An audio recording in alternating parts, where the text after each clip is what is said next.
It is time for something that I haven't done in a little while. It's time for a best of 5 series between two professional StarCraft 2 players. Spawning in the southeast corner in game number 1 here on Abyssal Reef Alley, playing with the red Zerg pieces, we've got none other than the player known by the nickname of Bly. And his opponent spawning in the cross position and playing with blue, he goes by the nickname of Gumiho, and in this series, he's of course going to be playing with the Terran pieces. Now I know that I've featured Gumiho in a couple of videos in the past, however, I'm not entirely sure if I did so as well for Bly.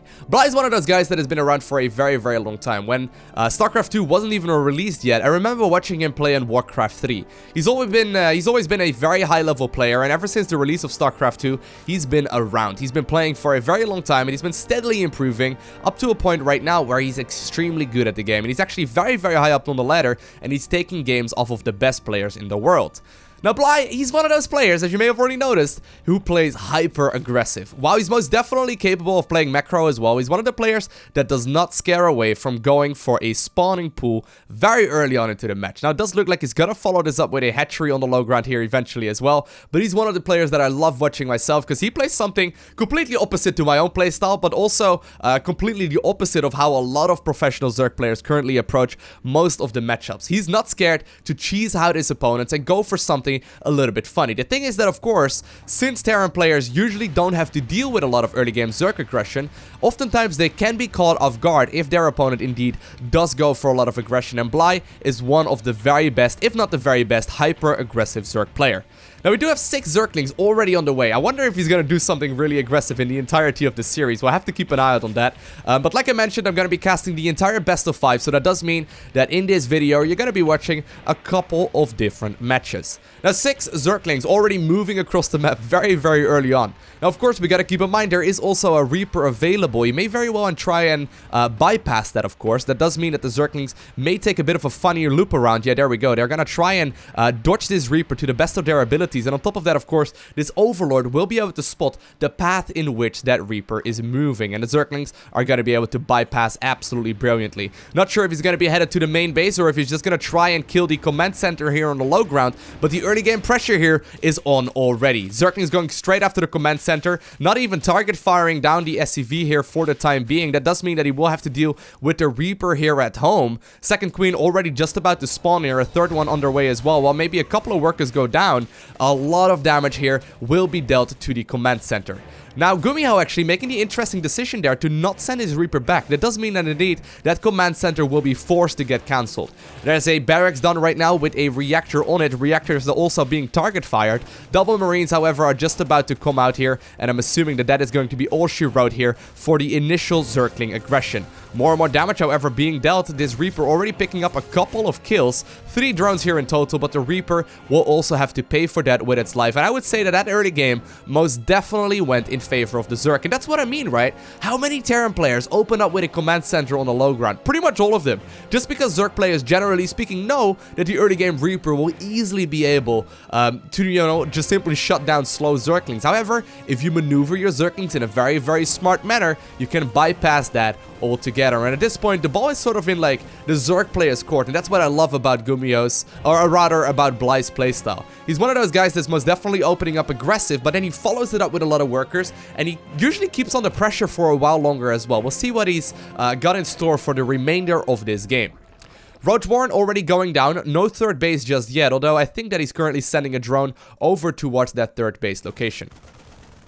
Meanwhile, here for the Terran player, he's following this up with a Liberator. A couple of Zerglings actually did just manage to sneak in. Now that apparently a medevac with a couple of Hellions did move out, and that's actually going to hurt quite bad. Quite a few of these SCVs are at the very least going to take a bunch of damage, but at the same time, the Hellions, of course, are there to start dealing some damage here for the blue Terran player as well. 2 more Hellions just about to spawn, so I think they will shut down his aggression altogether. But the Hellions are now in the main base of the Zerg, and this could do a lot of damage. This all comes down to the micro here of the Zerg player, and so far so good. 3 SCVs in favor of 3 drones there. I would say that's a pretty even trade. Third base, however, not done just yet, and that does mean that Bly's drone will get roasted, and he's not quite done yet either.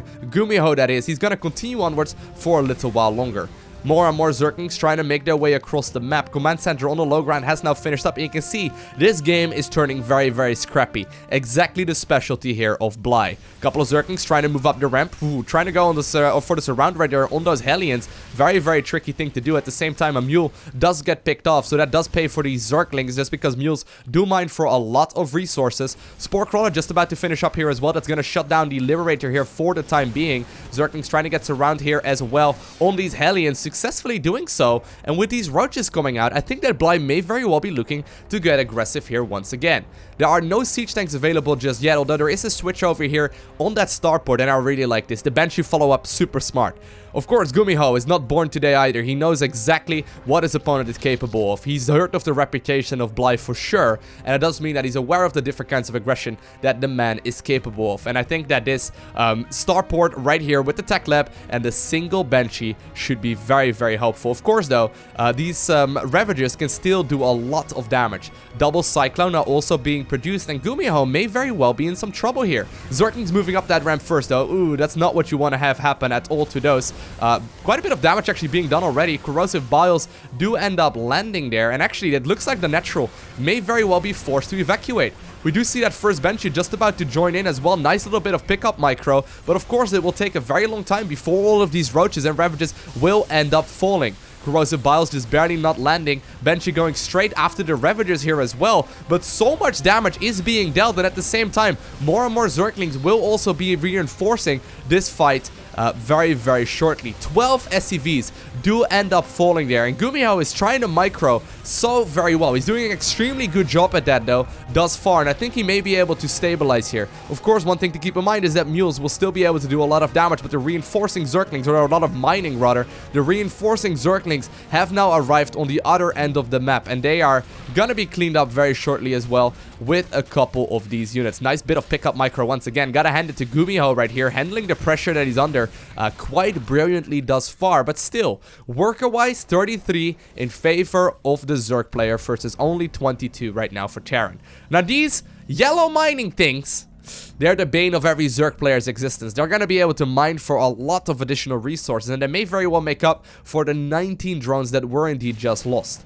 Gumiho, of course, does still have all of these flyers available. Hellions will also be able to do a bunch of damage. Got a microdose though, and so far, brilliant control here by the Terran player in blue, picking up the weakened units absolutely brilliantly. And, you know, while the third command center, or the third hatchery rather, eventually is going down, Bly was at the very least in a semi-all-in kind of scenario. While he's currently still ahead when it comes to the work account, he's gonna be under quite a bit of pressure from a lot of these mechanical Terran units, and this is not over just yet. While Gumiho took a lot of damage, he also ended up sniping all of the units, and he still does have a reasonable economy.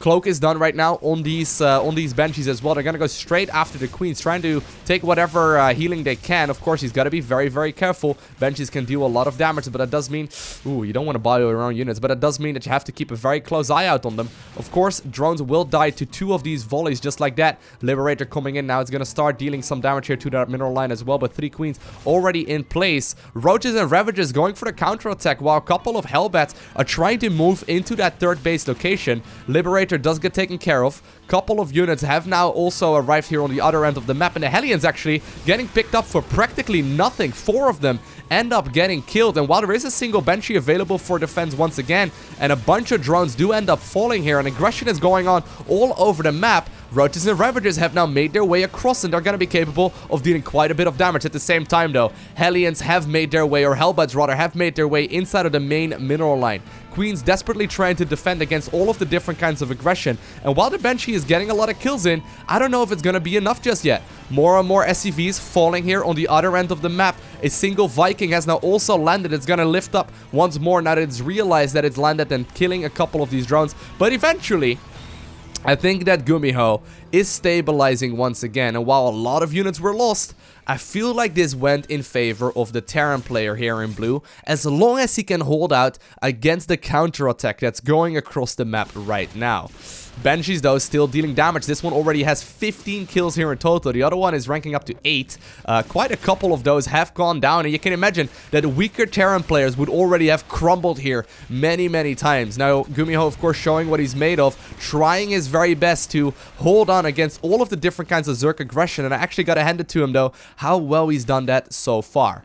Spire is underway now, so it looks like Bly may very well be looking to switch into Mutas, which is going to be a very, very smart decision. There are very few units here available for the Terran player at this point that are going to be capable of shooting up. Of course, the Cyclones can do a little bit of damage, but the Banshees will be picked up with relative ease. But look how many there are available, though. 4 of those is actually a pretty unheard of number, and it can do a lot of damage in a short amount of time if the Zerg player is caught off guard. Gumiho, once again, showing that he's not scared, moving across the map with 3 Cyclones. Cyclones are very, very, very expensive units. I'm always a little bit worried whenever I see Terran players do this, because I know that Zerglings can easily surround it. 3 more Queens, though, being added on here as well. There's quite a bit of economy available for the Zerg, but once more, Roaches are trying to make their way across, and it looks like they are headed for that 3rd base location.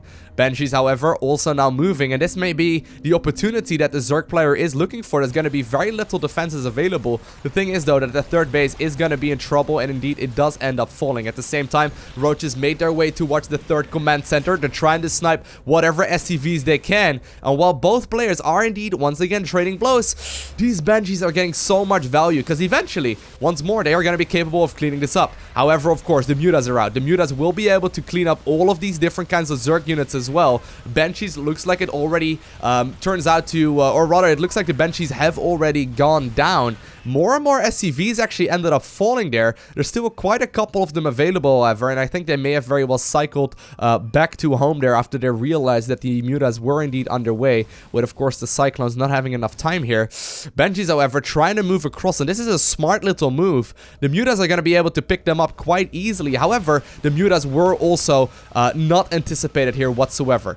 Double Vikings in production. There are Widow Mines available. A Thor is now also being produced, but so many SCVs actually end up taking damage here, and somehow, some way, I think that this switch towards Mutalisk may very well give Bly the upper hand here. I was gonna say that he's in a lot of trouble. That 3rd base, once again, will go down. Banshees are dealing damage here in the natural, but the Queens are holding on valiantly, and so much damage is indeed being done. It all comes down here to the control on that Thor, as well as these Widow Mines. If they get proper connections, though, this may be over for the Zerg player still, but so much damage is being dealt. Nice little bit of micro once again here by the Terran player. 17 kills on that one Banshee here, but eventually they will end up falling once and for all. Mutas magic boxing right now on top of all of these units the best of they can, but it looks like they may just very well be a little bit too much Terran, and slowly, man, in this first game here, we've got an epic match on the way already. Spire also taking an awful lot of damage right now, and while there is currently a 3rd hatchery here in production, I don't think he's really planning on mining from that base, because currently Bly is making only Zerglings, sending all of them across the map, doing so much damage here. Nice bit of pickup micro actually right there by that Viking, or rather morphing it into the air version of the unit instead. Mutas once again making their way across. The Cyclones are currently locked on. SCVs desperately trying to go for the repair, but somehow, some way, with a hyper aggressive strategy, Bly ends up picking up game number 1. What a brilliant move.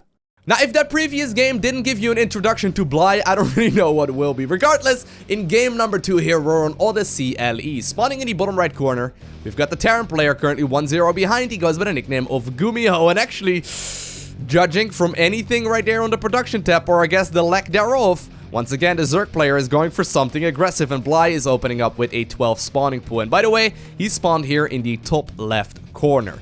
Now, here's the thing about Bly's playstyle and why I love watching it so much. He sort of counters the quote-unquote, like, established meta. If you think about all of the different builds that are common in Zerg vs Terran, Terran basically always opens up in the same fashion. They go for that extract, or they go for that refinery rather, then they go for a barracks as well, then they follow it up with a command center on the low ground, and Bly is having none of that. If the opponent would just open up with a standard, like, you know, standard from a couple of years ago at the very least, barracks into a refinery, into a Reaper, get your second depot, go for the command center in base, and then lift it down to the low ground. I don't think he's going to be capable of doing a whole lot of damage. However, Gumiho is playing the most standard as can be, really, when it comes to the Terran versus Zerg matchup, and Bly just sort of abused that absolutely brilliantly there in game number 1. And actually, hold that thought, I thought that Bly was going for a reasonably, you know, standard 12 pool as well, but it looks like he's following it up with a super quick Roach Warren, and while he's making a single set of Zerglings, I think those are once again meant to snipe the SCV that shortly will be building here on the low ground. I can't imagine that Gumiho won't be going for that. I think that Bly is going for a build that used to be very, very popular during the Legacy of the Void beta. I think that he's looking to rush out a couple of Ravagers. Should be able to afford roughly 3 Roaches or so and morph them all into Ravagers shortly after they spawn, which should be a very, very powerful setup. Look at that, Bly knowing exactly what he needs to do, only putting 2 drones in each of the gas geysers, and there we go, 3 Roaches in the production tab.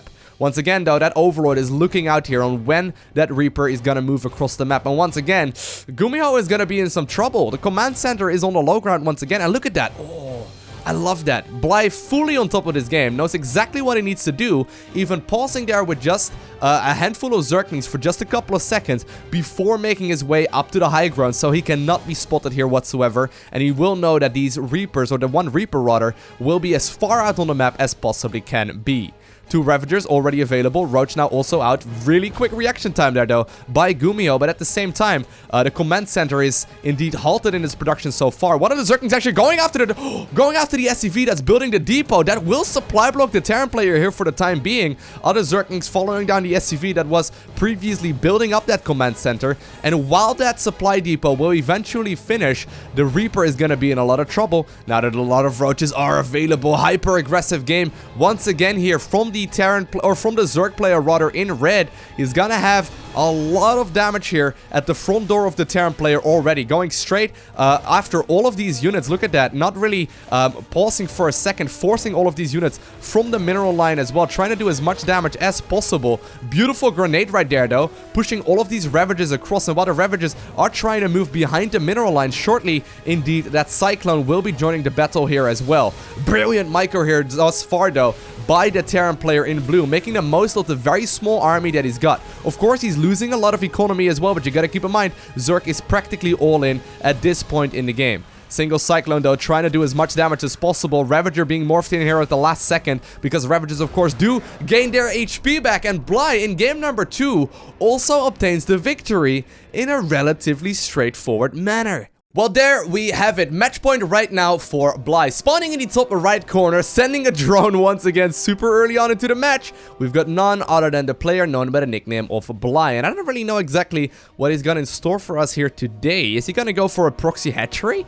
I'm not entirely sure. We'll keep an eye out on that. Maybe he's just scouting awfully early on into the match, although I highly doubt that is going to be the case. And spawning in the bottom left, we've got the red Terran player known by the nickname of Gumiho. Now the question is Gumiho going to change anything about his build order? I mean, he's currently 2-0 behind, right? That does mean that he's going to be in a lot of trouble. And Bly is not giving up on the aggression just yet. He's currently at 300 minerals, and I think he's going to try and build a command... Or yeah, oh my god, look at that. Oh my god. I love this. It's so aggressive. It's so cheesy, but it's so very effective as well. Once again, we do see that follow-up here with the refinery and then also the barracks. Gumiho not changing it up whatsoever here thus far. I don't think he should be looking to take a command center any earlier, though, as he has been going for in this match thus far. But I think that Bly may very well be looking to get hyper-aggressive once again. He's following it up with a gas geyser, so I think he's once more looking to go for that Roach Warren. I mean, he may very well be looking for a similar build. The thing is that if you build your hatchery on the other end of the map, of course you're going to be able to get your Roaches and your Ravagers out much sooner on the other end of the map. Your reinforcements are just simply going to arrive so very soon. Now, Gumiho is changing it up a little bit. He's going for that SCV scout.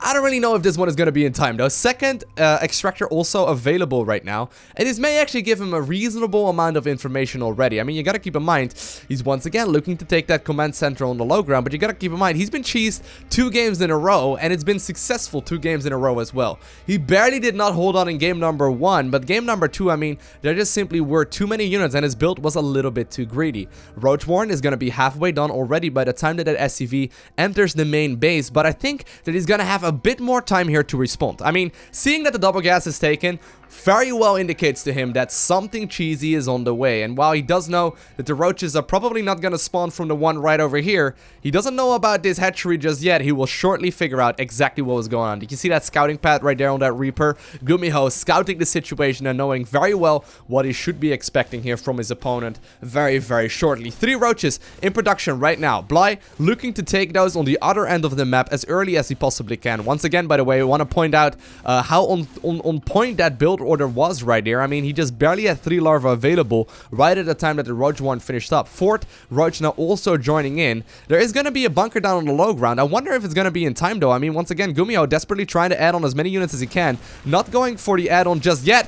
Ooh, SCV just barely ends up finishing up that bunker there. That was very, very, very close. That could have been bad actually right there once again for Gumiho. Feeling very, very confident though. Not really taking a whole lot of risks. Ooh, bit of miss micro there from Bly. That does hurt very, very quickly. You need every single unit you can. No queen follow-up here whatsoever. There's also no additional drones being added on. So Bly is going for the all-in. We see that command center on the low ground though. The command center will also have an orbital command on top of it. So that means that any SCVs lost right here are not going to be that big of a deal. Nice bit of micro once again though by Gumiho. Keeping as many of these SCVs alive for as long as possible. Brilliant control there by him. And 3 biles is not going to be enough to shut down this bunker here at this point in the game. You see the switch over here as well with the factory. That does mean that Gumiho is looking to go for a siege tank here very shortly as well. Once that siege tank comes out, this is going to be all she wrote here for this aggression. But Zerg not done just yet. He's desperately trying to do as much damage as he can, but it looks like there's just a little bit too many SCVs available right now on the low ground here for the Terran.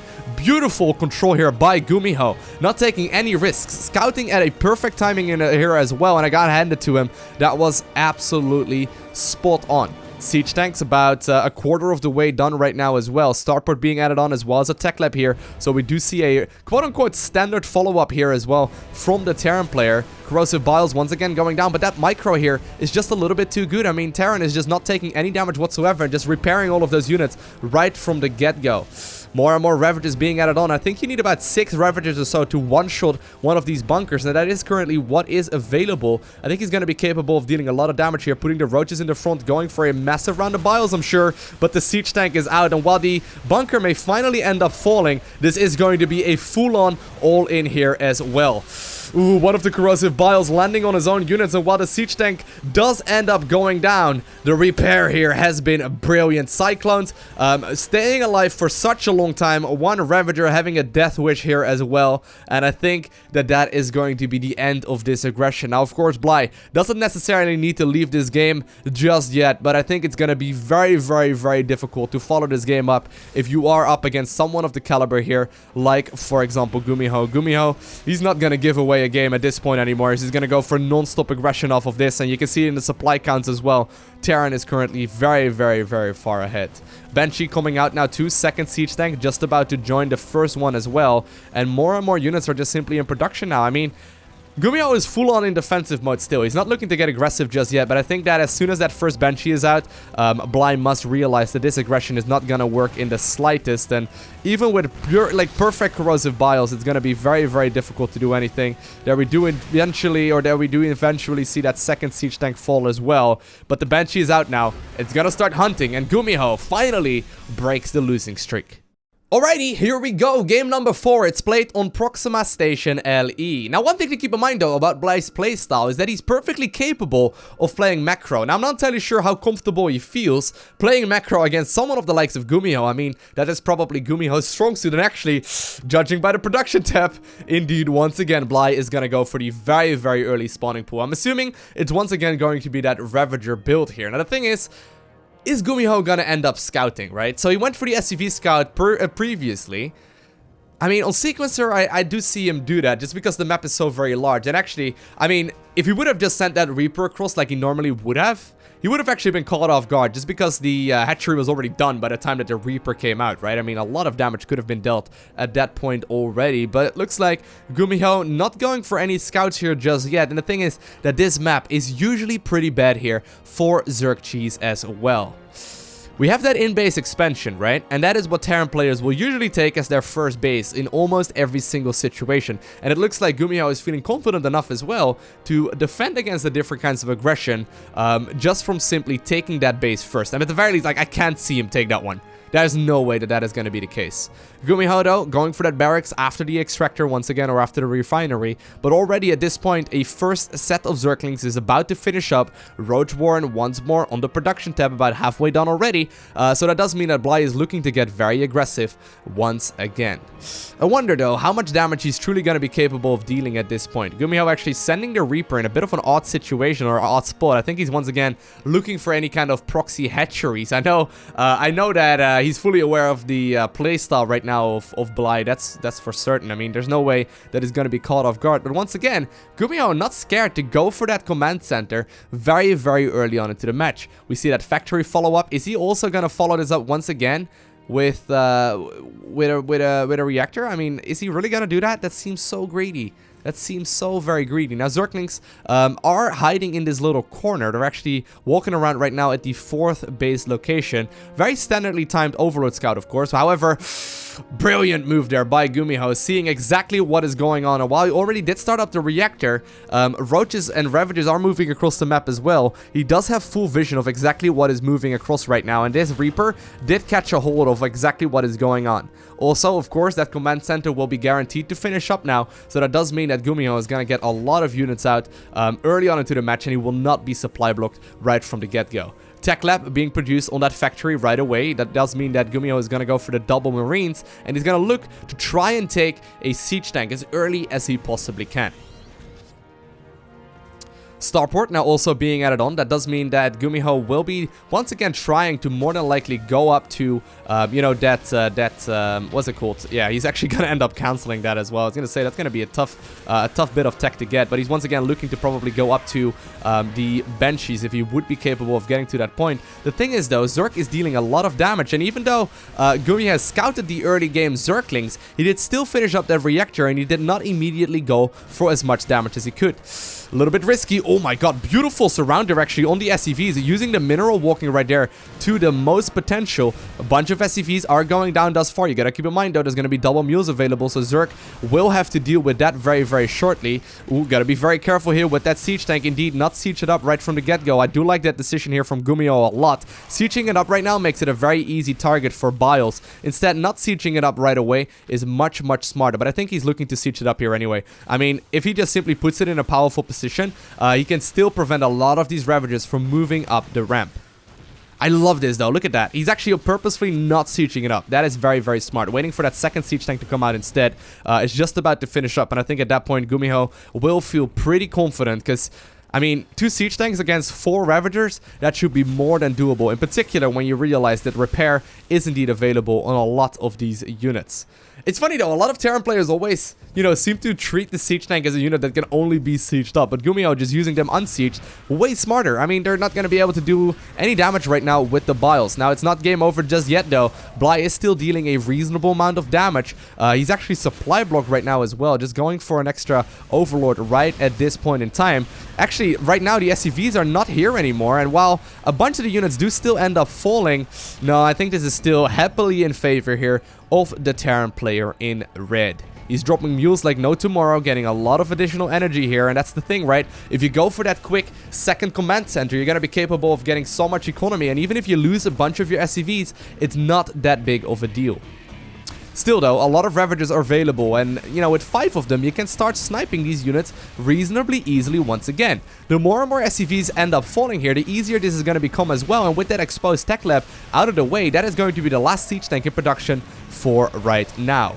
Corrosive Biles still on point. That bunker will not finish up here, considering the SCV was once again sniped. And while it's desperately trying to get continued right now, I think that Terran may just be able to barely hold on here. 2 more, or actually, only 1 more Ravagers do end up falling, but at the cost of 12 SCVs. That is a very, very substantial amount. Corrosive Biles once again landing, but with that siege tank right behind the bunker, I think that is all she wrote here for the aggression here for the time being. I don't really know exactly what Bly is going to store for us. Look at that, though. Using that Corrosive Bile to the maximum range there. Using the Overlord here to gain high ground vision so he can actually shoot those things forward. But still, this is going to be a tough feat. Ooh, that Cyclone almost did end up falling. But Bly is not giving up the aggression, though. He's still going on and on and on with more and more damage. And while he killed a lot of SCVs, I'm still a little worried. I mean, I've played against this sort of thing myself in the past. 20 workers versus 13 is definitely not an engagement you want as a Zerg player. Eventually, though, that siege tank does end up falling. New tech lab is now also being constructed, but with double bunkers, I mean, that's going to be so tough. Even though that siege tank ended up falling, that was not a cost-efficient trade there whatsoever. Terran, however, currently supply blocked. Very, very uncharacteristic right there by Gumiho, or he may have very well actually calculated to go for that supply drop instead, because he's not desperately trying to add on another depot right now either. I think that actually must have been planned, otherwise it doesn't make any sense whatsoever. I mean, he's one of the best macro Terrans in the world. There's no way that he would have done that on purpose, or he wouldn't have done that on purpose, but still, Zerg is desperately trying to push on, and here's the thing, right? With just the sheer amount of economy that Terran has right now, the amount of units that he can produce is going to be staggeringly high.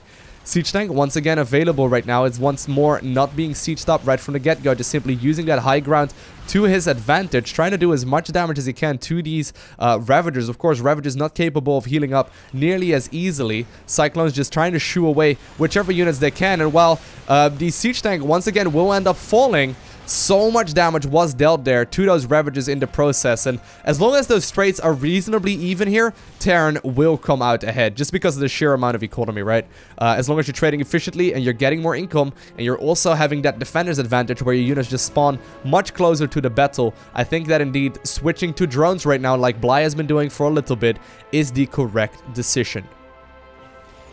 Bly using those Cyclones now as well, once again, to snipe a bunch of these Overlords. This one already has got 8 kills, the other one's got 4. Very, very cost-efficient unit there, and I think that shortly he's also going to salvage that piggy bank there. Yep, there we go. He's going to actually salvage both of them just to go for that third command center and start building up the economy. And look at the supply count right now. I mean, at this point, this game is Gumiho's to lose. Of course, Zerg is not out of the running just yet, but he's currently very, very far behind. 33 workers against only 19 for the Zerg here. And of course, add to that the mules as well as all of the production here that Terran already has got. I think this is going to be a, once again, a game here to lose for Gumiho. He's adding on a lot of additional gas, actually. I wonder if he's looking to play mech. I mean, he's continuously producing more and more stuff here, and he's not adding on, you know, any kind of upgrades here for his infantry army. Normally, people will be switching into something else here instead, but Gumiho is going to start being annoying. 2 Cyclones is going to be enough to actually lock down on an Overlord and snipe those. And actually, Overlords at this point are going to be very, very crucial. Zerg is not going to make any more than he absolutely needs to. And that defense there, though, from the Terran player was spot on. Really nicely done. Demo Armory going down now. Banshees in production. Cloak also about to finish up here as well. And with this many siege tanks, this should do quite a bit of damage. Cyclones are indeed on the other end of the map. There's a couple of Ravagers here as well, but the Marine ended up scouting that absolutely brilliantly. And this micro here from Gumiho is going to be perfect. I've seen him do this many a times in the past. It's going to be very, very difficult to continue mining here, because do you really want to commit to 2 roaches right now? Not really the point that you want to be in as a Zerg player right now, because even with 2 roaches, these Cyclones will take them out with relative ease. Now, he does need to be careful here of that medevac, but at this point, you can see the amount of damage that these units do in such a short amount of time is absolutely staggering, and in small numbers, indeed, Bly will be forced out of the game. Well, there we have it. Match point for both of these players on Ascension to IRLE. Spawning in the top left corner, the hyper-aggressive Zerg, he goes by the nickname of Bly. And his opponent spawning in the bottom right, he goes by the nickname of Gumiho. Now, Gumiho, I mean, he felt a little bit, you know, off track in game number 1 and 2. I guess he may have not anticipated how truly aggressive his opponent was looking to play there, but the thing is that in the follow-up, I mean, in game number 3 and 4, he was just simply defending, right? And while it may have looked close at certain moments, really, Gumiho was in control of those games right from the get-go. Just by simply being aware of the style that his opponent would play, and just by simply out-controlling him and, you know, playing smartly, he ended up dealing a lot of damage. Now, Gumiho actually going for that barracks first right now, following it up with a refinery, a bit of a different order right there. I wonder exactly what that is all about. Although, I guess he may have done something similar in the previous game as well. But at the same time, Bly is going for a hatchery first. What? First time that we see him do a hatchery first in this series. It looks like he's finally going to show us what he's made of when it comes to macro, right? And this is the thing. He's perfectly capable of it, but Gumiho is, like I said, he's one of the best macro Terrans in the world. He's very, very good when it comes to the macro style. What I mean with that is just by simply producing a lot of stuff. Gumiho will not be hitting supply blocks. He will not be, you know, well, if he's hitting a supply block, it's going to be on purpose. He will not be really missing a beat when it comes to production. And if you want to, you know, face off against one of those players, it's going to be very, very tricky if you've been playing pretty cheesy in the match so far. Because Gumiho, mentally speaking, is going to be pretty confident in his playstyle thus far. Once again, going for that SCV scout here. Now, this time around, he will indeed scout that nothing fishy is going on. But, of course, at this point, considering it's match point, you may as well go ahead and play it safe, knowing that he's probably going to be the superior if he would indeed be capable of playing a macro game right here. But, indeed, the drones are now mining a lot of gas. I wonder if he's going to pull them off here at 100. This will indicate the strategy that he's going for. And, actually, yeah, he's actually going to go for a bunch of Zerglings here. He's going to go for the Zergling speed 2 right at the point that that SCV came in, though. So I wonder if he's actually going to cancel that.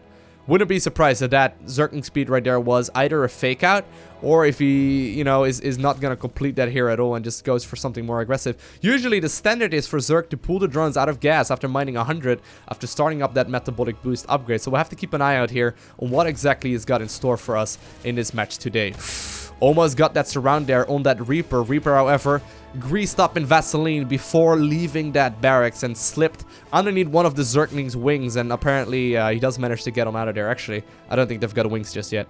Maybe under one of its legs then. Maybe maybe that's a better way to look at it. I really wonder though what Bly is going for here. Normally, you don't leave the drones in gas. He's getting way too much gas income right now. No third base just yet. So something aggressive will be happening once again here, I think, for the Zerg player in blue. A couple of links have made their way across the map, of course. They may be able to do a little bit of damage, but the Marines that have now spawned out of that barracks will be capable of shutting this down with ease.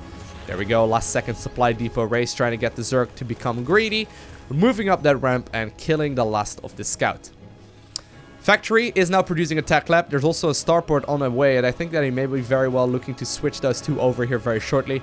Bunker being built though, because apparently Gumiho was aware there of what indeed was going on. There is now also a lair already on the way. No roach warren or anything along those lines just yet, so I think he may very well be looking to maybe go for anything along the lines of, for example, you know, a spire or, you know, maybe even a Nidus network. I mean, roach warren does indeed get built here reasonably late onto the game, but there's no third base available for Bly right now. Terran does have a good idea of that. He's going to once again scout here with that Reaper that he built just to make sure that there is not going to be any hidden bases here. Of course, Gumiho fully aware of the standard timing for a Zerg player to take those bases, but considering there's no extra queens being added on now, I don't think it's going to be a Nidus network either. I mean, Nidus network, no, oh my god, he is actually. I was going to say, I'm immediately going to make the assumption that he's once again going to be cheesing, but he doesn't necessarily have to do that, of course. Once again, Bly looking to get aggressive. This time around, not going for an early spawning pool, not going for anything super cheesy early on, but he's still looking to close out this game early on, and I think he may very well be successful. I mean, there is going to be a bench yard, but the thing is, you can, of course, bring the queens along as well. And where exactly is he looking to put up this Nidus worm? That's kind of the question. Roaches will come out here very, very shortly. They're going to be great against all of these Hellions. Double Overlords now also being produced, and there we do see 4 Roaches in the production tab. More and more Queens being added on, and Queens, of course, one of the strongest early games units you can find. I don't know if Gumiho has got vision of this just yet. Of course, he will be able to notice it right now. Question is, will he be able to snipe the Nidus before it actually spawns all of the units? There we go. He's going to need to unload. Hit the transfuse. You got to hit the transfuse. Brilliant move there by Bly, keeping that Nidus worm alive for a very long amount of time. But he's also going to have a tough time unloading all of these units here. I think that the Banshees will be able to clean up the majority of this, though. Look at the amount of damage, though, that's being dealt. A lot of these Ravagers and Roaches are indeed taking down all of these SCVs. 10 of them went down there in total. We also forced the Council there on the 3rd command center, but I would say that that defense was pretty much on point there for the Terran player. That cloak actually helped out a ton. Even though there was an Overseer available, I think it must have... No, actually the Overseer was there. I was gonna say maybe it got shot down really early, but no, that defense just simply was on point there for Gumiho. Sure, he threw away part of his army, but once again, supply-wise, it's definitely in favor of him. He's also still got a very nice economy. He's following this up with more and more of it as well, but Bly, for the first time in this series, is going for that 3rd base now as well. Following this up with the tunneling claws here for the Roaches, one of those upgrades you don't generally speaking see. And on top of that, he's also going for the Roach Burrow upgrade, which will of course allow him to move underground with all of those Roaches. And the thing is, if you open up with something like this, right, the chances of your opponent actually having detection out in the form of, for example, a missile turret are going to be rather small. The thing is, how experienced is Gumiho against playing, or, you know, when he plays against this style? Is he gonna follow this up with a missile turret here shortly? I think that would be his best bet. He's checking right now. He knows that something is being researched here in that Roach Warren. I wonder if he's gonna be able to catch a hold of exactly what is going on, though. Beautiful wall there by Bly, making sure that those Hellions do not get in. He will be able to scout right now, Gumiho that is, that indeed that 3rd base was taken. But with the upgrade done here in the Roach Warren, right, these Roaches could potentially do quite a bit of damage. I mean, this is before Glio Reconstitution. That means that these Roaches do not have speed, but are going to be able to burrow on the ground very efficiently. A lot of Roaches now available as well. 30cc being taken on the low ground, and there is no detection here available whatsoever. Of course, Gumiho could be saving up scans here. He's got a lot of additional production, though. Going for that single Thor as well. I guess he may very well be worried to potentially be going up against the Muta switch once again. But at this point, I mean, Gumiho is doing a good job at shutting down a bunch of this mining, but still, the drones are dealing a bunch of damage. Or rather, the Queens are dealing a bunch of damage. Roaches will be able to pick up all of the Hellbats, and actually, all of a sudden, Bly is skyrocketing as far as the supply counts go. The Roaches, however, are currently tunneling across the map. They're trying to do whatever damage they can. I wonder how much they're going to be capable of doing, though. Command Center did just finish up, so he may be able to force the liftoff, but I think that will really be the most damage that he can deal. Now, there is currently a single medevac out, and it's actually loading up a bunch of Marines. I think he's looking to fly across the map, and it's actually maybe a really unfortunate timing. I mean, the majority of the Zerg's army has indeed made its way across the map. Infestation Pit just about to finish up as well. That Viking is desperately looking for any kind of overlords that it can indeed take out, and while indeed that missile turret will be able to give that siege tank all the vision it needs, the Roaches are still going to be quite annoying here, though. Liberator also making its way rather towards that 3rd base. Once again, though, Bly on point there, getting a Spore Crawler already ready to defend against all of that. A couple of Marines and Marauders actually moving down the ramp, and actually, he's baiting them. He's baiting them. Look at that cute little move. There's no medevacs available here to, you know, pick up any of those units, but at the same time, the Marines have arrived on the other end of the map. Look like the Liberator was already picked off as well, but these Marines are going to be capable of dealing quite a bit of damage. Single Roach is not going to be enough, but it looks like Gumiho doesn't want to lose any of the Marines either, so he's going to just simply pick up and get on out of there, but this is going to be a little bit annoying. Actually, no, the Liberator was not picked off just yet. It's just slowed down a bunch by the different kinds of, you know, anti-air units that Zerg has available right now. Bly trying to take a 4th base, but the handful of Marines that was indeed in that medevac will try and put a halt to that, but for the time being, it looks like that's not going to be the case. Liberator, though, just being an absolute pain in the ass, while it will go down here eventually, not without killing a substantial amount of drones there, and 14 do end up falling. And on top of that, Gumiho did indeed secure that 3rd base right now. 2-2, just about to finish up actually here for Gumiho in about 30 or so seconds from now. I think that he may be looking to move across the map right around that moment as well. I think that's going to be a good timing for his. There's actually 6 infestors now. 6 infestors as well as an Ultralisk Cavern. So Bly still playing his own style right in this game, but playing something that is at least a little bit more orthodox in the sense that this is something that a lot of Zerg players do try to reach early on into the match. With that 4th base done, actually, he's still got a really good amount of economy. He's going to be capable of getting a lot of units out. However, the question is he going to be able to overpower his opponent? It's going to be very tricky to do that, in particular once these upgrades finish, because of course Marines and Marauders scale very well well if they are well upgraded. In particular, if they go for 3-3. Now, it looks like Terran so far actually wants to sit back for a little while longer. A couple of roaches trying to make their way across. Gumiho does indeed have a handful of marines here on the other end as well, just simply trying to do whatever damage he can. He will be able to spot. Ooh, I thought for a second that he was going to be capable of spotting all of these infestors. They actually don't have enough energy for a corrosive bile just yet. Just barely not there. 3 drones do end up falling. A couple of roaches, however, making their way into the natural there. And somehow, some way, even though they've got full vision of it, Terran is not responding to this just yet.